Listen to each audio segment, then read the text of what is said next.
Hello, in this video I'm gonna show you how to create a backup on the POCO C71.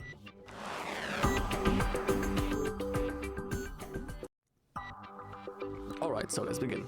All we need to do is to open up our settings. Now we need to scroll down into the bottom until we find the system. Now in here, find the backup, and now simply click on that. And now under the account storage we have our Google account that we are currently logged in.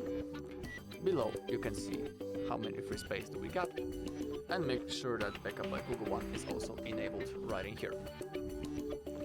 So now all you need to do is to tap on backup now, but also I will tell you that you need to remember your Google account and password to it. Basically you can forget it, because otherwise in the future you won't be able to restore your backup, so have that in mind. Alright, so now simply click on backup. Now you can see on the bottom that the process has started.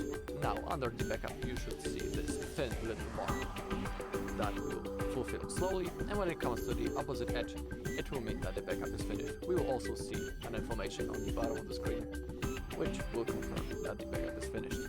So now let's simply wait until it will be saved. Alright, now the process has finished, and basically that's all in this video. Okay, so if you found this video helpful, please leave a like, comment and subscribe.